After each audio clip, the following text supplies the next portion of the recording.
வாங்க ஃப்ரெண்ட்ஸ், இன்றைக்கி நாம் என்ன பார்க்க போகிறோன்னா, நாம் இன்றைக்கி செய்ய போகிற ரெசிபி பார்த்திங்கன்னா ராகி மாவில் சிம்லி செய்ய போகிறோம். ராகி மாவை ஒரு பாத்திரத்தில் கொட்டி சால்ட்டு போட்டுக்கோங்க. ஒரு சில வெல்லத்தில் சால்ட்டு கொஞ்சம் அதிகமாக இருக்கிற மாதிரி தெரியும். அதுக்கேற்ற மாதிரி சால்ட்டு கம்மியாக போட்டுக்கோங்க. மாவை நல்லா தண்ணி தெளித்து கிளறி விட்டுக்கோங்க. கிளறி மாவு பளபளன்னு இருக்கணும். இட்லி குண்டாவில் ஒரு தண்ணி வச்சு திட்டமாக தண்ணி ஒரு 3 டம்ளர் 4 டம்ளர் தண்ணி அந்த அளவுக்கு வச்சுக்கோங்க. வச்சு தண்ணி கொதி வந்ததும் தட்டு வச்சு ஒரு காட்டன் துணி போட்டு ராகி மாவை நம்ம ரெடி பண்ணி வச்சுக்கிறத கொட்டிடுவோம். 10 நிமிஷம் ஆவி காமிச்சிருவோங்க. அது ஆவி காமிக்கிறதுக்குள்ளே நாம் என்ன பண்ணுவோம், வெல்லம் மல்லாட்டை அது ரெண்டுத்தையும் நம்ம மிக்சியில் போட்டு ரெடி பண்ணி வச்சுக்கலாம். ரெடி பண்ணி வச்ச பின்னாடி அவ்வளோதான், ரெடி ஆகிடுச்சு. இதை நம்ம என்ன பண்ணுவோம், மாவை ஆவி காமிச்சு இல்லைங்களா, அது வெந்துடுச்சு. அதில் இதை கொட்டி கிளறிடுவோம். நெய் வேணுன்னா வாசனைக்கு போடுங்க.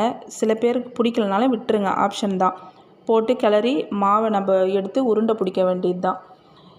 ஈஸியான முறை தாங்க. நீங்கள் செஞ்சு பாருங்கள், உங்களுக்கே பிடிக்கும். லைக் பண்ணுங்கள், ஷேர் பண்ணுங்கள், சப்ஸ்கிரைபர் பண்ணுங்கள்.